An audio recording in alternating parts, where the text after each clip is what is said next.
Baghdad سے کچھ 80 kilometre دور حلہ شہر آتا ہے، اور اگر آپ اس سے کچھ 5 کلومیٹر آگے بڑھیں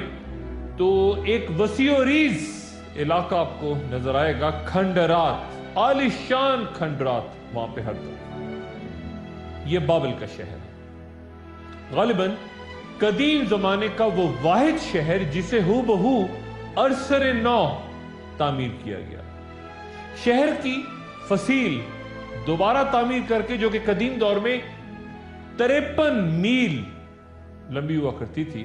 اس کے وسط میں ایک انتظار گیٹ بھی تعمیر کیا گیا ہے، اور یہاں 30-40 فٹ گلی کے دونوں طرف 3-4 منزلہ مکانات تعمیر ہیں، اور ایسا معلوم ہوتا ہے جیسے ایک مقب کمرے کے اوپر دوسرا مقب کمرہ رکھا ہوا ہے، گویا ملکہ سبا کی طرح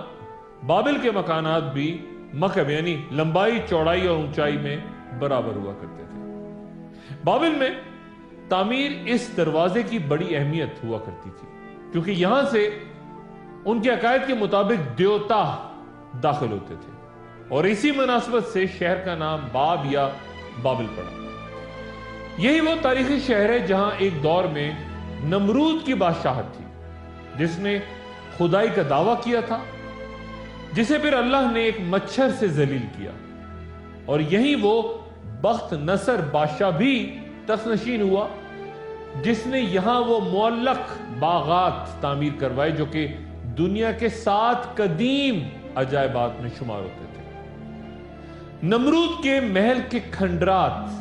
آج تک وہاں موجود ہیں، جو کہ 38 کلومیٹر پہ پھیلا ہوا ہے،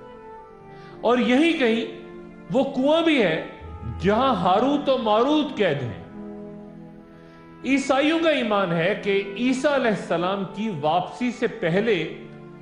دنیا میں 2 بڑی سلطنتیں ہوں گی۔ ایک پر تو میں گزری نشست میں بیان کر چکا کہ 2 جانوروں یا بیسٹ کا قبضہ ہوگا، اور دوسری سلطنت یہ یہاں پہ بابل کی ہوگی۔ 2015 میں ایک کتاب The Babylon Code, The Bible's End Time Mysteries کے نام سے شائع ہوئی، جس میں بیان ہوا